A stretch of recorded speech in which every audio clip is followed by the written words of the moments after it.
almost has a Tom Petty and the Heartbreaker kind of feel. Are you ready for the bit? Oh, yeah. KFAN welcomes some great shows to Mystic Lake Amphitheater. Guns N' Roses. Come a chameleon. You come and go. You come and go. We'll be there August 8th. Motley Crue. Melinda was mine till the time that I found her. Holding Jim and loving him. We'll be there August 21st and Santana. I recall just walking down the street, trying to escape the city heat. I caught her from the corner of my eye. Man, she looked so good I thought I'd die. My heart went bang, shang-a-lang. And the Doobie Brothers. I'm sleeping and right in the middle of a good dream. All at once I wake up for something that keeps knocking at my brain. I think I love you. I think I love you. On August 27th. Get the complete details on all of our upcoming shows on the concert page at KFAN.com. Keyword calendar. I didn't know Santana did I Think I Love You. That's one of his best. A cover of that Partridge Family tune. I had no idea he did that. Brian Flores, affectionately known as B-Flo in these here parts, defensive coordinator extraordinaire, so they tell me, with the soon-to-be big game world champion Minnesota Vikings, expected to address the assembled media out at the New Winter Park, TCO. I get my KOCs and my TCOs and my it's a lot of letters. KOCs BBC. And, well, that's right. You've got the FBI, the CIA, the BBC, BB King, Doris a day. Do you say Doris or Doris? I'm a Doris Day guy. Do you remember when Big Voice Guy goes, now let's go to Viking Fan Line and your host Mike Morris? He would always say Mike Morris. And then it got changed to Morris. If my last name was Morris, I would want it to be pronounced Morris. Yeah. I think it sounds better. If my last name was Granlund, I'd want to be pronounced Gromlin. Exactly. If your last name was DiMaggio, you'd rather have it pronounced DiMaggio. At least I would. If I owned a football team, I'd rather have it be the Jaguars. Yes. Or if your name was Kyler Murray, you'd really rather be a Kyle Murphy. Right? Dante DiVincenzo or DiVincenzo, which do you prefer, Tennessee? We're tap dancing, waiting for KOC. Waiting for B-Flo. Yeah, B-Flo, that's right. What did you do with the money your mom gave you for vocal lessons? Well, she never did. You can tell, though.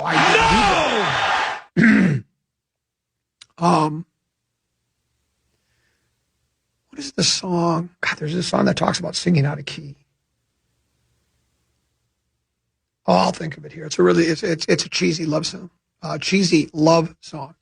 But anyway, but it's the Beatles. What would you do if I sang out of tune? If I sang out of tune, would you stand up and walk out on me? Oh, I'm going to use that one for the next Santana Guns N' Roses. Brilliant. I love quarterback controversies. I always have. The Vikings have had several. The two that stand out to me, there may be others. Maybe people can remind me. Back in the olden days, then it'd be probably before you were born, it was Norm Snead and Gary Quazzo. Not much to choose from. They're both competent NFL quarterbacks, but neither are Hall of Famers. Of more recent vintage, and maybe there's one that I'm forgetting, Rich Gannon and Sean Salisbury. Salisbury, I think, appears on Barrero's show during the football season, like on Fridays or Thursdays.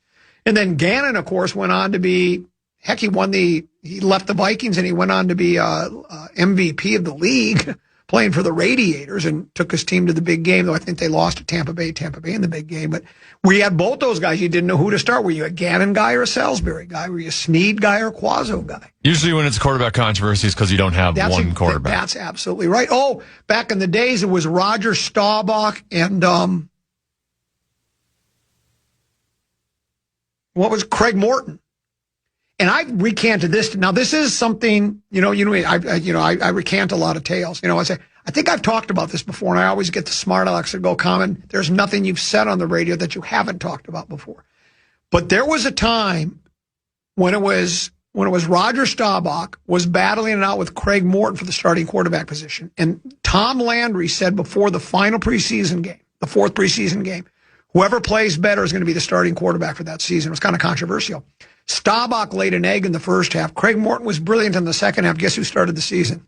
Roger Staubach. Probably the right choice, but why did the coach say because I remember watching the game. I was really rubing it up back then. We're talking about now early 70s, I think. And Craig Morton was brilliant in that final preseason game, put up outstanding numbers. And Staubach was just meh. Yet they went ahead and started Roger Staubach, and probably that worked out for the best. But quarterback controversies, I don't know if there's ever been a franchise that hasn't had one at one time or another, right?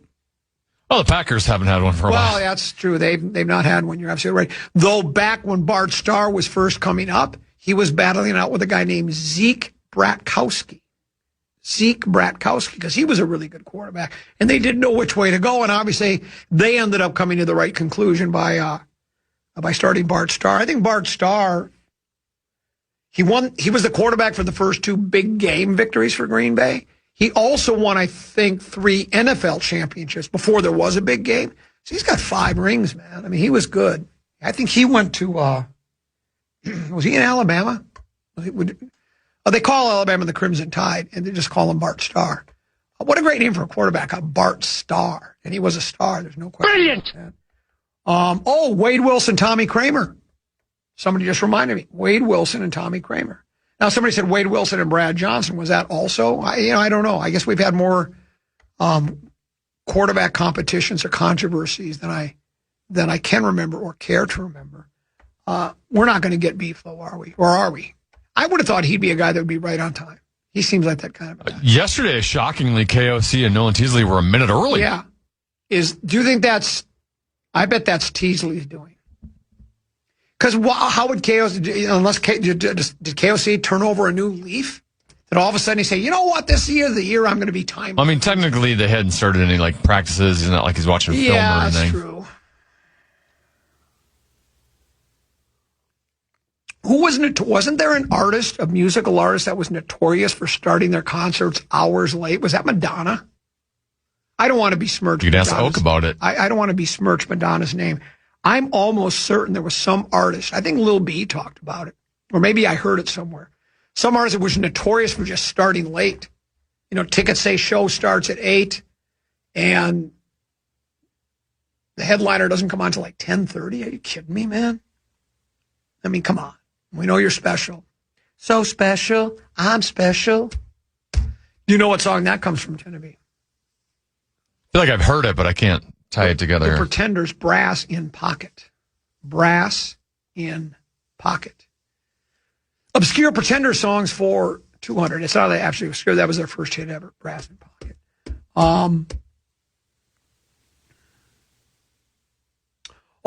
The General Bobby Lee was also in the mix at quarterback in the days of Quazzo and Snead. That's exactly right. Right. Bob Lee, they called him the General. Bob Lee, he was pretty good. All these names I've mentioned. He was also an anchor for SportsCenter. That's exactly right. All of those quarterbacks we just talked about that were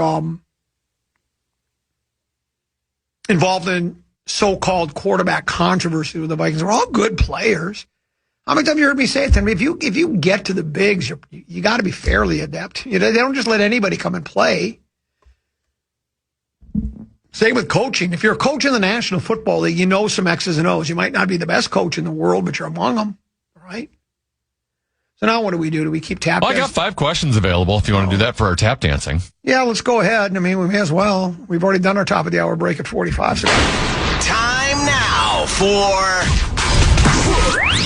5 questions. Well, actually 3, but 5 sounds like more than 4. Brought to you by Willow River Company. Question number 1. We're gonna win, Twins, we're gonna score. It's now time to delve deep into Twins territory. Crack out a home run, shout a hip hooray! Cheer for the Minnesota Twins today. And the Twins were down 2-1, 2 outs, 2 on, bottom of the 9th. Then Royce Lewis did this. High fly ball, right center field, in the alley, to the track, to the wall. That ball's off the wall. The Twins are going to win the game. Caratini scores. Lee scores. The Twins rally and walk off the Royals. 3-2 the final. Twins win. Twins win. And the Twins win it. Royce Lewis with the walk-off triple as the Twins rallied for a 3-2 win over the Royals last night at Target Field. Taj Bradley got the start. He gave up 2 runs on 3 hits over 6 innings. Byron Buxton exited the game in the 5th inning after aggravating his right hip injury. The Twins are back to 500. They're 2 games back in the AL Central, half game back of a wild card spot. Common, what sticks out to you from last night's Twins win? Well, other than Taj Mahal Bradley's really quality performance, he was really good last night. And Royce Lewis, the player that Lavelli Neal had held in such high regard, high esteem, and when I asked him if I could guarantee you one World Series championship for the Minnesota Twins if they traded Royce Lewis, would you do it? He said no. Why? Royce Lewis will lead the Twins to possibly several World Series titles. But really what, for me, was what was said by Jeremy Zoll, who is the Twins' general manager. He said, we're going to use this next week to... Here's B-Flo. Here's Brian Flores. Excited to be back here for training camp. Season's about to start. I think the last time I talked to you was OTAs or right at the mini camp. So, like I said then, I think we created I felt a great vibe, a great energy from our group through the spring. Really excited about just the different guys we have on the roster. I think it's a great combination of youth, third, fourth year guys, and then some veteran guys. They've got a great vibe, great energy. I know it's only been, that was our first walkthrough, but just a lot of energy in the building right now. Expect this to be a very competitive camp, really across the board. I think there's a lot of really good players at a lot of positions, so a lot of competition. But, obviously we're always on a quest to just kind of improve daily, and that's really the message to our guys. Let's just get better every day, and, where the chips fall, they fall. But really excited about this group, this team, and just, but we got to work for it, as we always do every year. And every year's different. It doesn't matter what happened last year or 2 years ago. We're just kind of, trying to take it, like I said to him today, one meeting at a time, one walkthrough at a time, one practice at a time, and just try to string good days together. Coach, how excited are you to get Caleb Banks on the field and see what he can do in your defense? Excited to get him out here. He's been working, extremely hard, and really, they all have. Specifically that rookie group, Golday, Caleb, the Thomas brothers, obviously Dom. I can go on and on. I'm probably missing somebody, but they've all been working extremely hard and in good shape.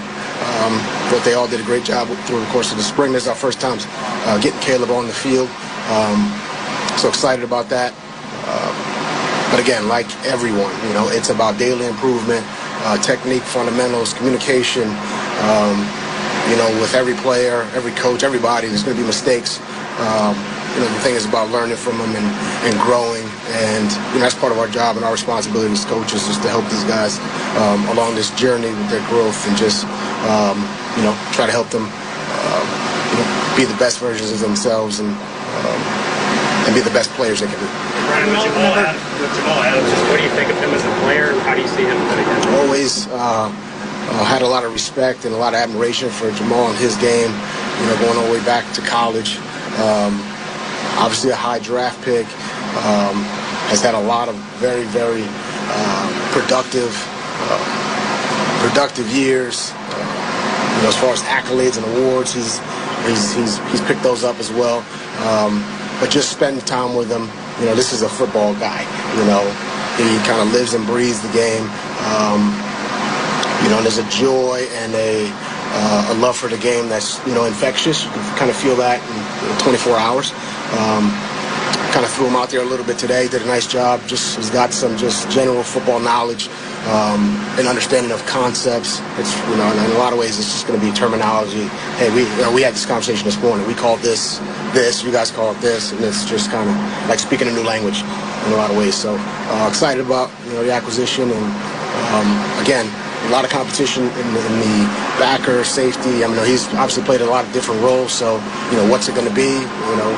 We'll see what that looks like. I tell guys all the time, your role on this group, with this group, on this unit is whatever you make it, the more you can do and be productive with.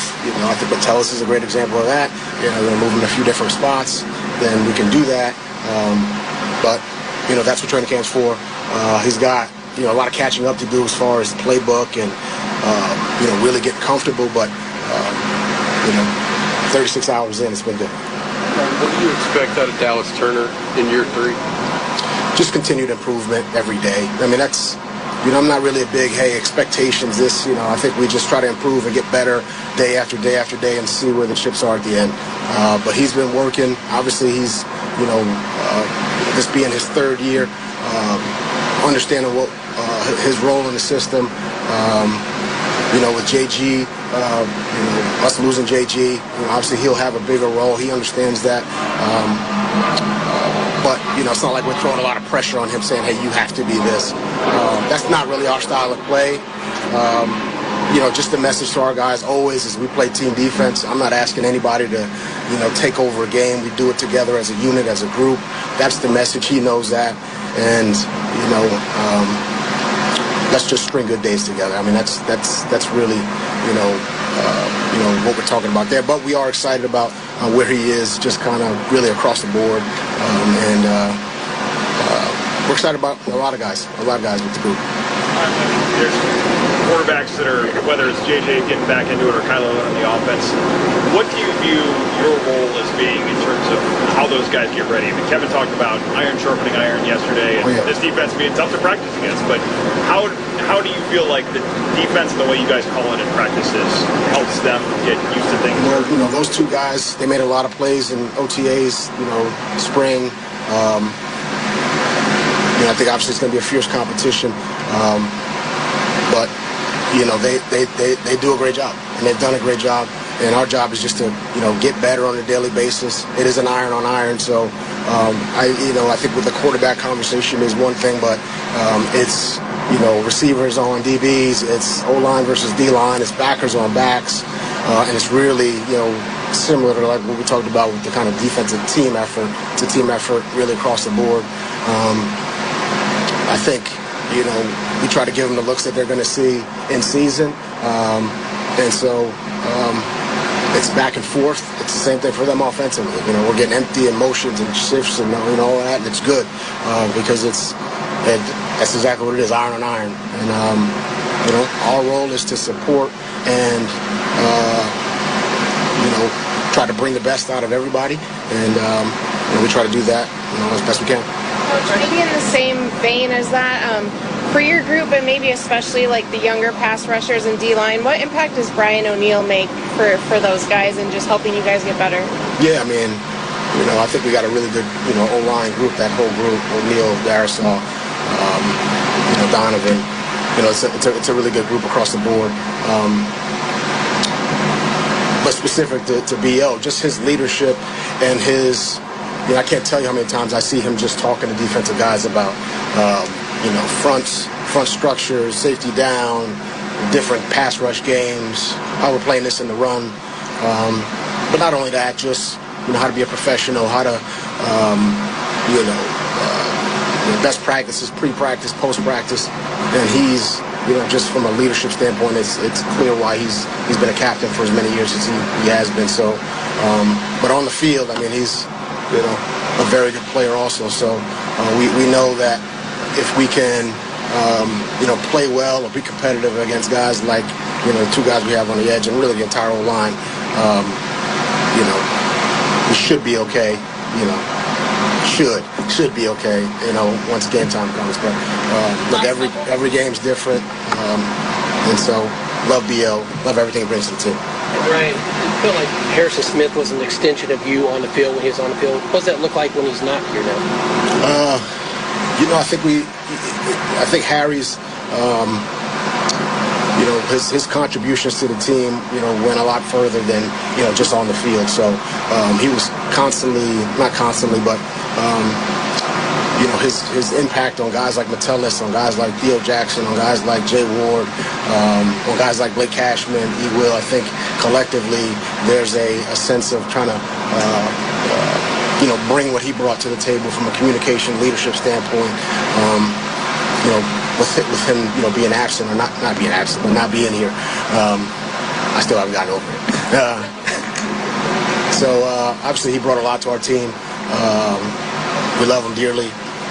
Hope he hears that and knows what I mean by that. But I think his impact on the other guys as far as leadership, communication, ownership of the defense. I think he was, specific, especially took to the ability, that ownership and the ability to, change it based on what they see. I think we got a few other guys who learned that from him. All right, schematically, where can you take things from what it's been? I think every offseason, we're studying, we're doing different projects, and who's really good on third down, who's really good in the red zone, who's really good from just a blitz pressure standpoint, who's really good in just four-man rush, traditional straight up playing defense, and so you take all that information, the things we do well. And yeah, we every offseason we got some new wrinkles, some things that we may want to do differently, but the nuts and bolts of what we do is the foundation of that is fundamentals, technique, knockback, leverage and coverage. Schematically, there's always a few different wrinkles we can get into, and a few things that other people are doing that are good, but we study it. And then whether it's Spags or Vance or obviously Vic or those guys do a great job. So we're taking a look at those guys for sure. Thank you, guys. Thanks, guys. It sounded like they were conducting that presser on site at Niagara Falls. What was that? Was it raining there at Winter Park, and we just don't know? It was just this constant. It sounded like maybe it was one of those fountains where there's a wishing well and you throw pennies into it, and I'm wishing the Vikings well is what I'm doing. Thank you very much. So there's Brian Flores, defensive coordinator for the Minnesota Vikings. He said Harry's absent. That doesn't say retired. No. He used the word absent. Is that correct? He said absent, and then he corrected himself because I think he caught himself. He said, with Harry absent, I mean not here. Yeah. So that means he's coming back because he's absent. And he didn't say Isn't it excused absence? He didn't say absent without leave. He just said absent. And you know why he's absent? Because he's not going to participate in any of this nonsense. He's going to be ready week 1. He doesn't need to be he's Harry. Yeah. And she said, how are you, Harry? I said, how are you, Sue? Through the too many miles and the too little smiles, I still remember you. Artist and song, Tennessee, for $10,000. Taxi is the name of the song. I don't have any money. Sorry. Who did the song? Is that Harry Chapin? I don't have $10,000. No! How did you know that? Well, we played I still play common bumper music. I still thought with as little, and I don't blame you. As little as you pay attention, I just thought maybe you didn't remember that. That was back in the days when you would play like 2 minutes of a bumper music song. Well, I played that whole song. Do you know how mad the program director was when I once? It was at a time when I was just I had an obsession for that song. It's 6.5 minutes long, and I played the whole thing on the radio. By the way, Kyler Murray is talking right now, but we can maybe just play it back during the Rosen Hour. Yeah, let's do that. So we're recording. Okay, yeah, we'll listen to Kyler. That'd be great. So that'd be sweet. So should we go ahead and break now then? Let's go ahead and take a break. When we come back, we'll do Rock Talk with Brian Oak. And then when Rosen joins us at 2, we'll re-rack the Kyler Murray interview and hear what he has to say about being the starting about, being in competition with the J.J. McCarthy for the starting quarterback position for the soon-to-be big game world champions. 534, or the condensed version of it, was brought to you by our friends at Willow River Company. They are your outdoor specialists. They do it all for you. They do my lawn care. I mow, full disclosure, I mow, but they do like the fertilizing and the weed and feed, and they weed my garden beds for me, which is really nice because I'm not into getting on my hands and knees anymore and pulling out weeds. They also do irrigation installation. They'll start it up in the spring and shut her down in the fall, and so much more, including including landscaping services. Willow River Company, your outdoor specialist. WillowRiverCompany.com. That's WillowRiverCompany.com. 10 to be with a keyword here on The Fan. The Fan and BigDeck.com want to give you a shot to win bonus bucks with our national cash contest. Enter the keyword check at KFAN.com now for a shot of winning. Keyword is check. Enter now at KFAN.com.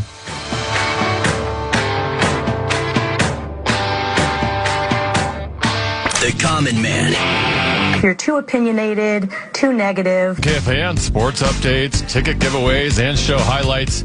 Follow at KFAN 1003 on Instagram, TikTok, Facebook, and X today. Big Ticket calls his show Bumper to Bumper on August 11th. 10 to be will be calling his show Bumped to Bumped. He's getting bumped by. PA is pulling rank. Look, well, I'm the voice of the Vikings. I forget how kooky it gets around here come Viking season and how everything's kind of up for grabs and changes, up to and including ROK TOK. I know it got moved around quite a bit last year. And you know what? For the Purple, we make the room. We make the accommodations. They're the big deal in town.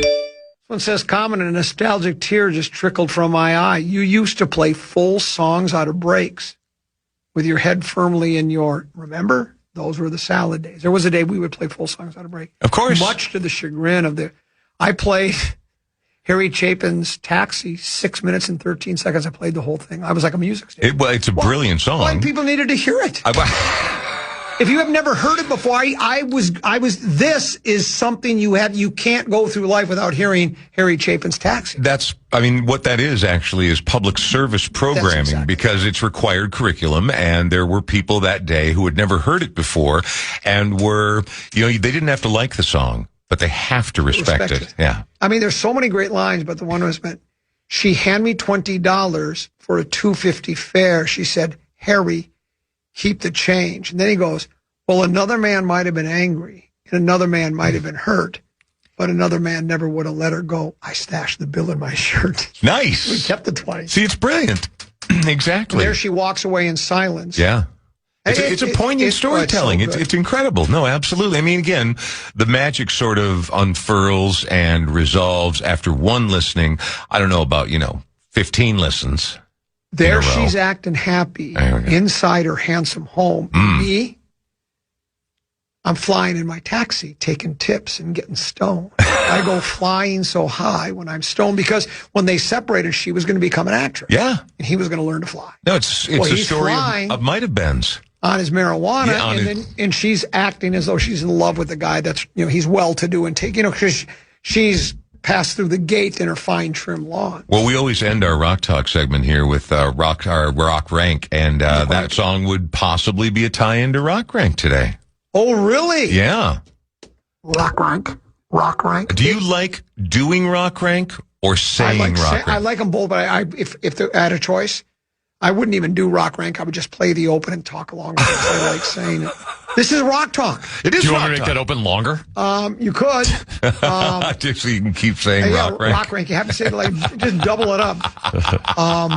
I'm Comedy's 10 to B's Brian Oake. You have a podcast. I do. It's actually an award-winning podcast, and it's humming along beautifully. Just recorded episode 593 before I came here, and it was a great 6-piece, all-women bluegrass folky roots band that is called, the Rosie Days Band, and they're going to be performing tonight for free in Rice Park in St. Paul. People are looking to get out 5 to 7 for a little mellow chill, but we talked about their latest album and stories of on the road and what it's like having a stand-up bass and a mandolin and a washboard in your band. Yeah, I was just going to say the washboard is the coolest thing ever. It's because, I think Alabama did a song that says, you can't, something about country if you don't have a fiddle in the band. You can't be a bluegrass band if you don't have a washboard in the band. Well, I mean, there are those who would absolutely agree with that. And there is actually, believe it or not, the great thing about having the podcast and the archive, all of which is accessible through thebrianoakeshow.com, you can go back and look at previous episodes. And we focus primarily on Minnesota music. Did you know there's a go-to washboard gunslinger in town that everybody hires? I promise you there is. And he's been a guest on on our podcast. Really? Where we talked about the many bands he's played with, what it's like. I mean, seriously, he is the guy. If you are a serious artist and you're trying to record or you need to flesh out the ensemble a little bit and you know you need more washboard, this is the guy that everybody calls. Is that the same guy who learned to play the washboard at a laundromat? I don't know the Hey-o! answer. Okay, I see what you did there. Well, 2 for 1, right? Two birds, one stone. But no, so everything, if you can imagine it, it exists. There is a for-hire gunslinger whose the specialty is the electric washboard, and he's available in town. And if people would like to know, go ahead and reach out to me through my website, BrianOakShow.com. Well, you know what? In the music industry, and a lot of these names aren't familiar to the average Joe, but like saxophone, there was a time, Phil Kenzie, he's your go-to guy. Exactly. If you needed a saxophone player in your song, you go, I'll go get Phil Kenzie. He did the saxophone solo in The Heart of the Night by Poco. He did the saxophone solo in Year of the Cat. I mean, he's just the guy you go to. So you need a saxophone player? Well, you call Phil. And most people don't know that's Phil unless you go into the, into the notes and learn who's on it. But otherwise, I guarantee you, every person listening has heard Phil Kenzie play the saxophone and they just don't know They've never heard his name before just right now. That happens so much especially when you talk about those house bands, like the Funk Brothers or the Wrecking Crew or the Muscle Shoals Collective. All these people. Carol Kay, I mean, arguably the most prolific bassist in American history. You have absolutely heard her music. I would guess the average person listening right now in more than a dozen recordings. She was on every popular recording from the, mid 60s, early 60s until well into the 70s. Larry Carlton. Yeah. Larry Carlton is play guitar for Steely Dan, everybody. I mean, a go-to guy, we need the best. I don't want to fool around with somebody I don't know. You just go out and you get Larry Carlton and he does it exactly how you want it done. And for some of the artier ones, there's those two, like Robert Fripp is not a household name, but has played guitar with everybody. Usually you're more esoteric or you're more, like Bowie used him a bunch, but then also, with bands like King Crimson, stuff like that. Correct. There are people who are just your go-to gunslingers. And that even Jimmy Page, before he was in the Yardbirds, before he did Led Zeppelin, he was an in-demand British session player as a very young man. As a teenager, he was already known as, we need someone to come in and get this blues lick down. Jimmy Page is your guy. And they would bring him in, and then, of course, he would go on to obviously unprecedented fame. Glenn Campbell was a part of the Wrecking Crew, right? And before he became internationally famous as a solo artist with Wichita Lineman, Gentle on My Mind, Rhinestone Cowboy, Southern Nights, all those songs. I mean, you wouldn't know who he was, but he played on everything. These guys were just so good at what they do. You get the very best. Well, and you want to have, like anything you do in life, no matter who you are, if you're bringing in outside help, you have to know that you're working with the best of the best with a proven track record if you're going to be playing them session or union rates to potentially catapult you to the next level and make sure that your song is perfect. And now I didn't know we have a washboard go-to guy. You know what? I don't want to out him because I don't want to say his name because what I don't want to do is have his DMs flooded with all you young upstarts out there thinking, I could pick a mandolin a little bit if I only had that perfect washboard player. But again, go ahead and reach out to me or hit me up on social media. If you're dying for the best washboard player in town, I can hook you up. You are also known as the Grum Reaper. Angel of Death. Yeah, Angel of Death, and we lost another, and at a pretty young age. Yeah, well, younger than he should have been, and it's just one of those tragic accident stories. There's an Irish band who, back in the day, before he broke out as a solo international star, they were called the Frames, and while they were not U2 caliber, within the confines of Ireland, they were regarded in with the same kind of reverence. They were absolutely hitmakers over there. They were well-known, beloved, and largely due to the very emotional and exceptionally Irish songwriting and especially singing of their frontman, Glenn Hansard. Now, Glenn Hansard would go out and start doing some solo stuff. Most famously, back in the 90s, he did, was it that far back? When did that movie come out? When did Once come out? You got me. I can't remember off the top of my head. It was released once. I know that. Exactly. But it was this poignant love story where it's been out long, and if I don't want to do any spoilers, but even though it doesn't end the way your heart wants it to end, it's still the best possible ending for the movie. But more importantly, it came along with this incredible soundtrack that truly highlighted the gifts that Glenn Hansard brought to the table. And it was so good and so emotive and so incredible that it won the Academy Award for Best Original Music that year when it came out. I want to say 96, but it might be later than that. In any event, he recently, while riding on his motorcycle in a single vehicle crash all by himself, dumped his bike and died at the age of 56. So Glenn Hansard, R.I.P., a songwriter who, another one of those guys with an almost uncanny ability to grab your heartstrings and do with them as he would. And he was brilliant. He could touch you and bring like sort of that wry, smiling tear to your eye, or he could absolutely break you down and crush your spirit. And and the voice, so powerful, so wonderful. So it's not like we lost him in his 20s, but again, dead in a motorcycle accident at the age of 56, Glenn Hansard. If you are looking for a go-to rim shot guy, we got him right here. Never misses. Every single time. Perfect timing. And if you need to blow your own horn, we got that guy too. We'll have rate cards available, and the rates are very reasonable. By the way, I saw once when it was a musical. And obviously it wasn't Glenn singing that, but it was just When Your Mind's Made Up. Yeah. Was to this day, the best song I've ever seen sung in a musical ever. Like, it was unbelievable. The songs are really great, right? Yeah. The entire soundtrack is terrific, but that moment in the musical was What about Oklahoma? mind-blowing. Oklahoma! Oh, don't get me started. I played Pa Carnes in a high school production of Oklahoma, and if you want me to go through the entire overture, I'll be more than happy to do that. That'll be next week's Rock Rank. Yeah. Best songs from a musical. Go ahead. Let's go. I'm ready. Maybe at another time. Okay. Maybe after the break. Yeah, let's do that. We'll break. We'll come back. It's more Rock Talk with Oak, a Common and 10 to be here on the Fan.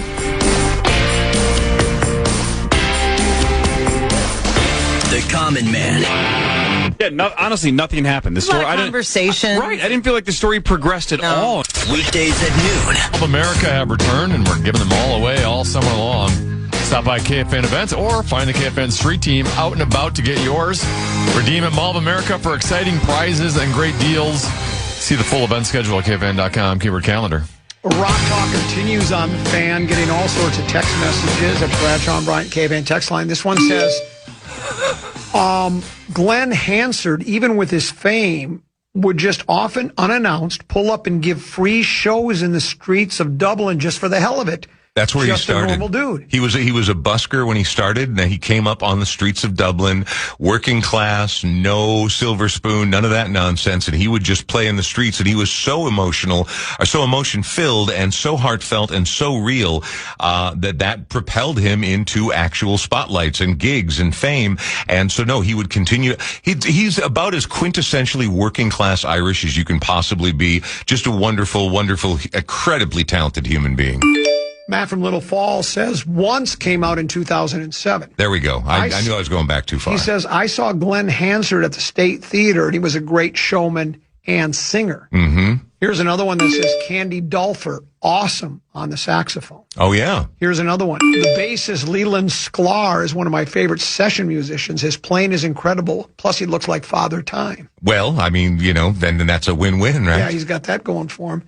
And then this one also came in. It says, is the hired gun washboardist Mikkel Beckman? Yeah, and I know him as Mikkel B, but Mikkel B is the washboardist in the upper Midwest. He writes, hold on, because I just lost so many are coming in. I have to scroll back down to find it. Give me 1 second. It says, I've seen him several times at Charlie Parr, and in addition to washboard, he played all sorts of other weird stuff like the crisper drawer from a 1950s refrigerator.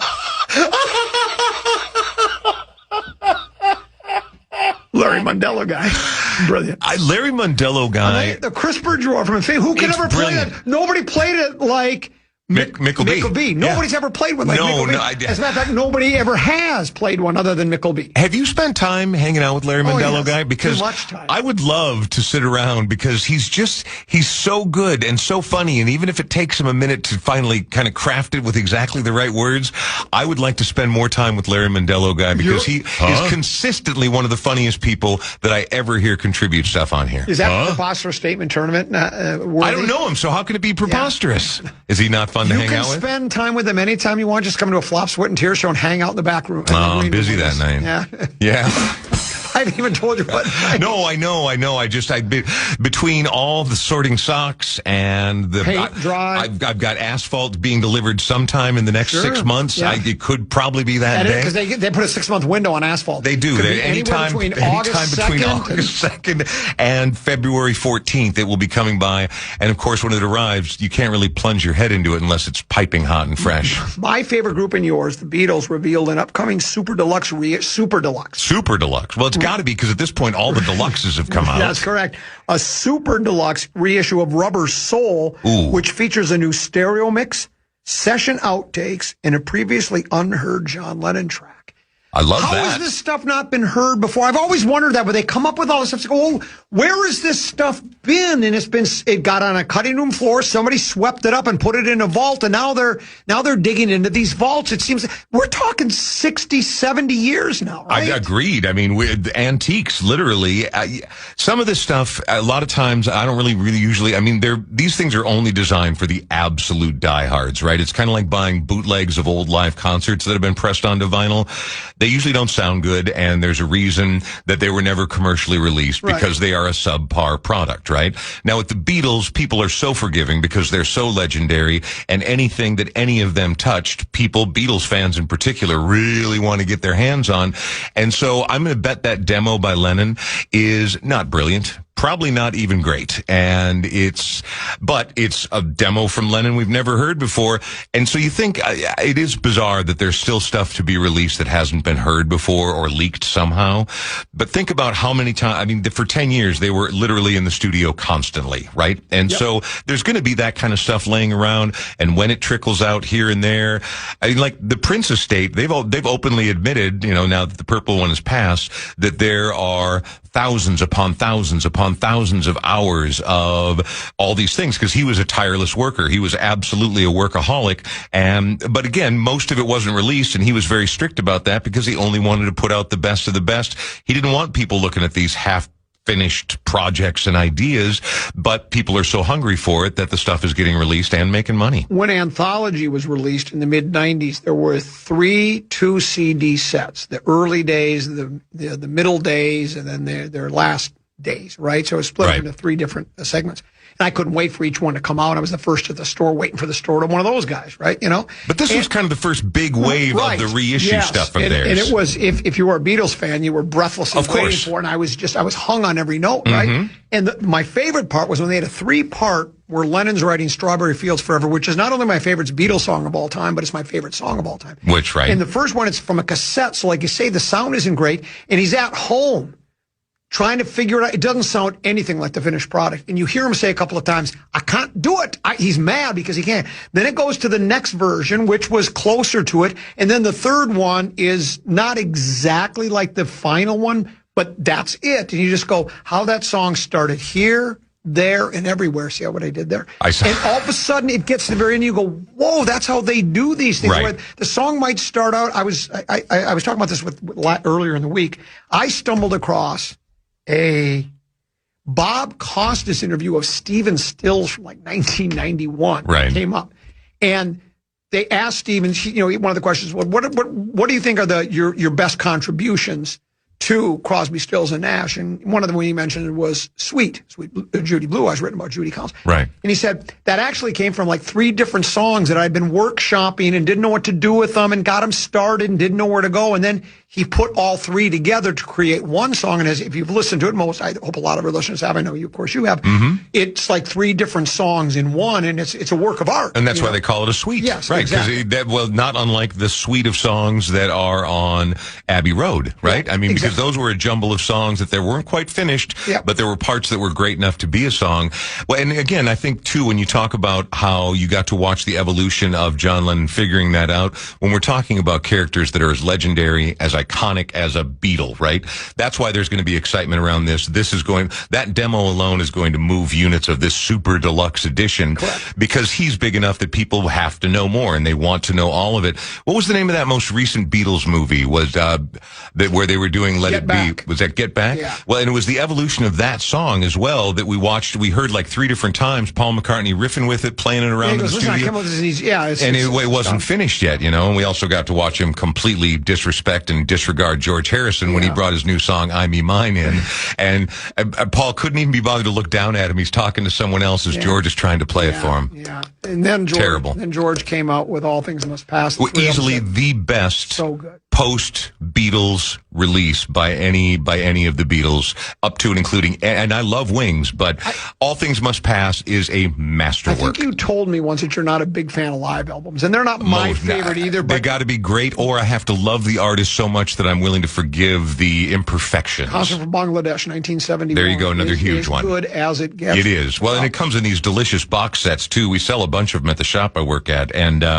again, it's not for everybody, but when you want to see George Harrison in full flower, pulling together these incredible talents, very diverse. He was also into a wider range of music than the other Beatles, so he was willing to consider other things as well. Clapton played in it. Badfinger was background guitarist. Ringo Starr was there. Billy Preston plays That's the Way God Planned It. You listen to that, it'll give you goosebumps. But, and then Dylan closed out the show. But who stole the show, I thought, was Leon Russell. When he does his medley of Jumpin' Jack Flash and Youngblood, listen to that and tell me that's not one of the best things you've ever heard. It was just simply brilliant. Well, I saw Leon Russell did a coda before he died. It was great. I was going to say, Leon Russell is another one of those musicians who people know him, but he wasn't a hit factory. He wasn't a teeny bopper icon. He wasn't any of those things, but in musical circles regarded as one of the great entertainers ever. Time now for none other than Rock Rank. Rock Rank. Rock Rank. Rock Rank now. Say it again. Rock Rank. Now it's almost angry here. Listen. Rock Rank. Rock Rank. Here we are with Rock I have a feeling Rank. Common will have some opinions on this one today. Very controversial topic. Very. Brian, your top 5 songs ever about drugs. Ooh. Dun, dun, dun. You know what I did is I put together a gigantic list of them, and I neglected to actually put them into my top 5. So can I get a little Walter Wanderley just for 1 second? A what? Walter Wanderley, Summer Samba. Thank you.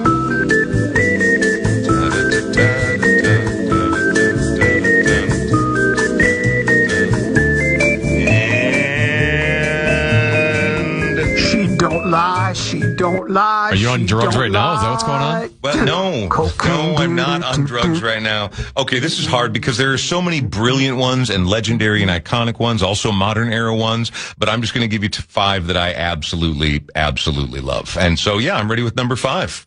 Number 5. Number 5. Foundational, old school hip hop band out of New York City. We're going back to the 80s here, the very earliest days of what we would come to properly know as hip hop. This was a cautionary tale, life on the streets, and one of the things that you're absolutely supposed to avoid, a song that was later cringingly covered by none other than Duran Duran in their big tribute album Thank You, where they covered all the heroes that inspired them. But at number 5 for me is Grandmaster Flash's White Lines. Grandmaster Flash. Yeah. Also did The Message. I mean, we're talking foundational stuff right here. Message is pretty iconic. The Message is as iconic as it gets, but they also had this song, White Lines, about, I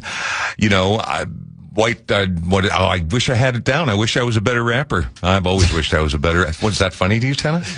Are you laughing at me? You being a rapper is very funny, yes. How about this? I've got a little flowetry. I got to squeeze this in. Larry Mandello guy writes back, the refrigerator crisper wasn't even a joke. What? Apparently, you'll have to ask. Well, because it's got the little ribbed things You'll have on to it. ask Mickleby about it to ask him if he's ever played a 1950s refrigerator crisper. The next time he's on the podcast, Yeah, I'll absolutely. That goes to the top of the list because, well, now it was so funny as a joke. Yeah, it well, was that's what I thought it was just too. grab a random thing from the kitchen. I thought that's what we were doing. Yeah, he could have said like, a toaster or anything. Anyway, we're at number 4. Number 4 is one that will rip your heart out. Because again, kids, stay in school. Don't do drugs. So many of these songs are about heroin. And there's not a heroin story with a happy ending, And there's a reason that it claims so many lives and that people get lost in it because nothing feels like it. And once you taste it, you never come back to being all the way yourself. And I don't know that anybody's ever told the story more heartbreakingly than one of my all-time favorite singer-songwriters, John Prine. He has got a song called Sam Stone about a guy who goes away to Vietnam and comes back with a heavy, heavy habit. And it's quiet. It's plaintive. It talks about how the family just sort of evaporates in the background as he gets lost in his heroin haze. And the chorus of the song has a line that has rattled me my entire life that goes, "There's a hole in Daddy's arm where all the money goes." And it is devastating, but it's also beautiful and brilliant. And again, these drug songs are cautionary tales because guess what? If you dance with them and get away with them, you're one of the lucky ones because most people who go into the heavy stuff don't come back. Lou Reed did a song called Heroin. He did. And it is not a pro-heroin song by any stretch of the imagination. No, but it's also not an anti-heroin song. He's describing what it's like to be on heroin. But he does say, oh, and I guess I just don't know. I guess I just don't know. Heroin be the death of me. It's my wife and it's my life. Because a mainer to my vein leads to the center in my head, and then I'm better off than dead.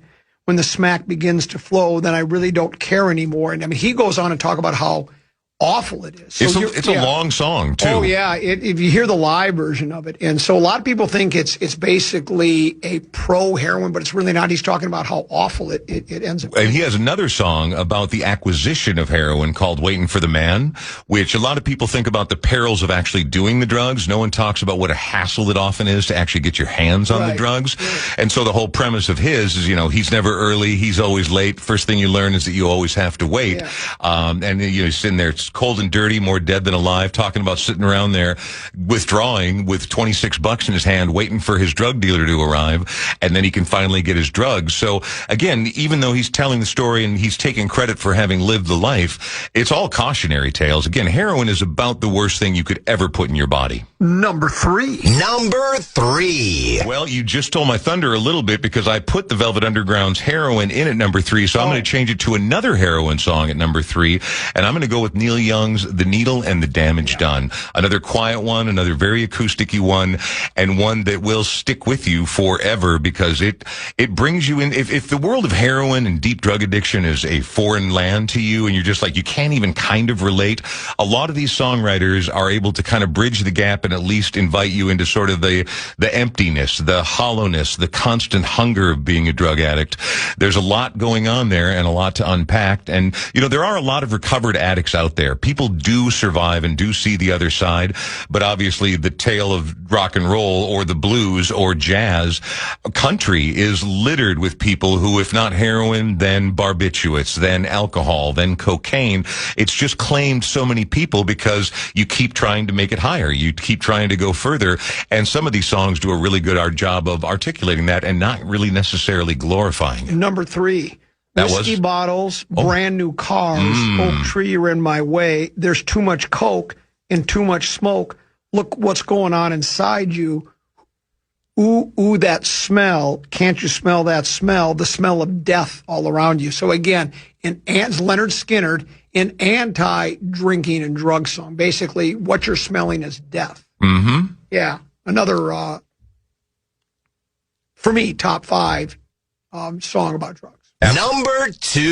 Number 2 is Kids Cover Your Ears. Of course, it's legal in Minnesota now, but this is the only pro-drug song that I've got on the list.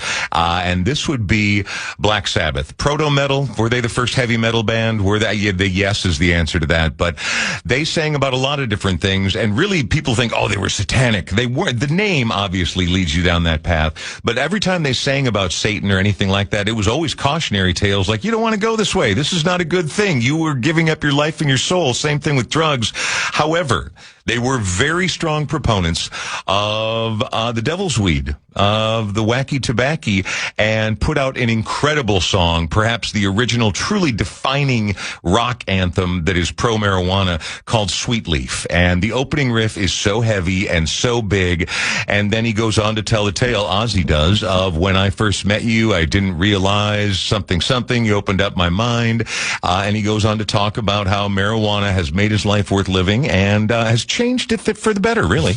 I don't know if this number 2 will count, because while everyone assumed Lucy in the Sky with Diamonds was about LSD, John Lennon swears it wasn't. He was the one who wrote the song, sang the song with the Beatles from not Magic Mystery Tour, but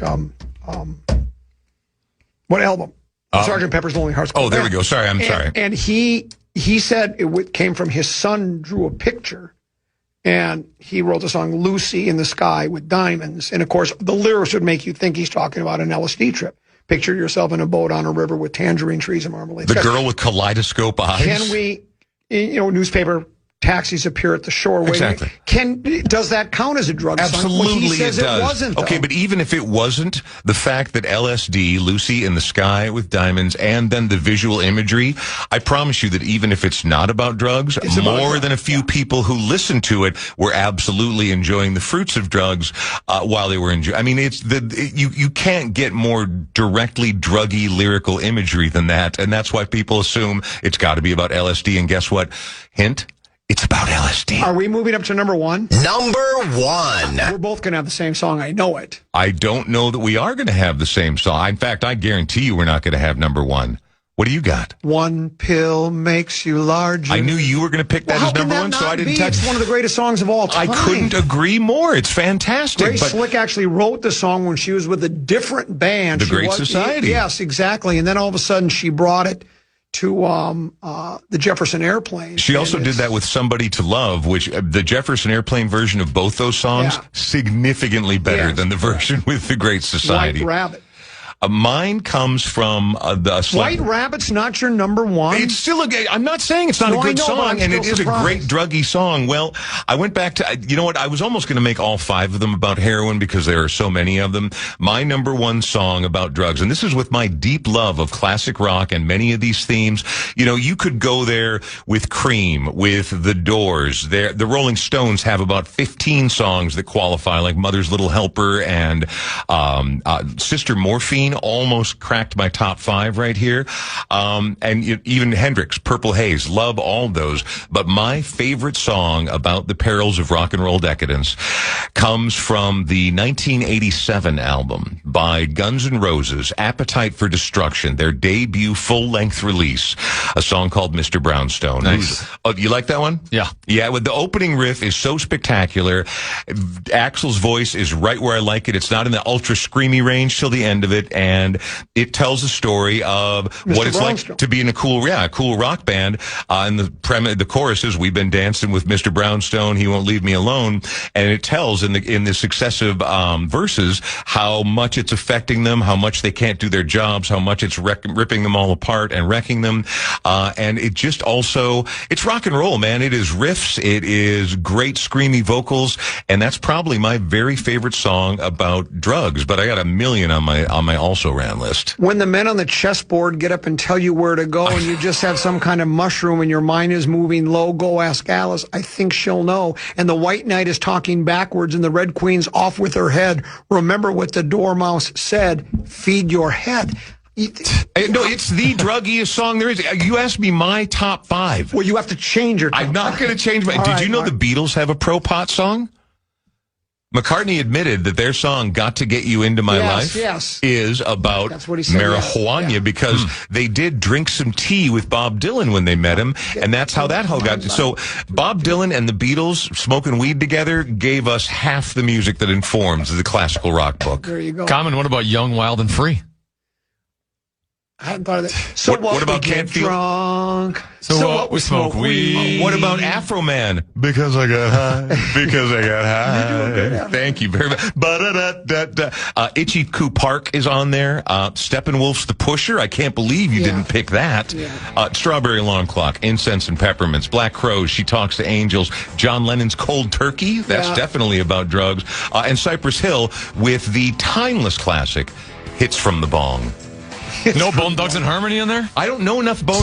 Do they have a good drug song? They got a lot of love for marijuana songs. Well, I mean, like Cypress Hill, basically that's their whole bit. So I could have picked any song, but I like the sort of the poetic iambic pentameter of "Come along and get a hit from the bong."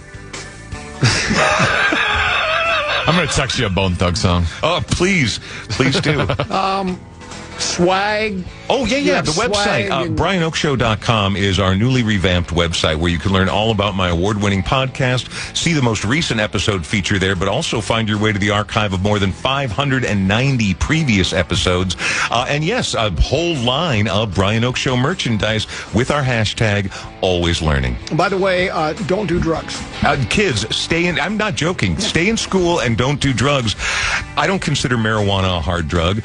Stay away from the hard drugs. I say stay away from all. Well, then that's the life you've lived. But most people are going to either have a beer or maybe take a little puff at some point in their life. Stop it right there. The hard drugs, it's a bad return on investment and could potentially cost you everything. Look in the mirror and say, I do not need to alter my mind to have a good time. That's true, but it also. I'm just saying. That's the best This is your brain. This is your brain on drugs. That's the best way to go through life. Just hard drugs. Don't ever even try them once because your brain will spend the rest of its existence trying to get back to feeling the way it felt that moment, and it will never happen. Stay in school. Don't do drugs. We'll see you next Wednesday. Sounds good. Brian Oak. It's ROK TOK. Mark Rosen joins us next here on The Fan. Mark Rosen joins the Common Man next. Give me more drugs! On The Fan.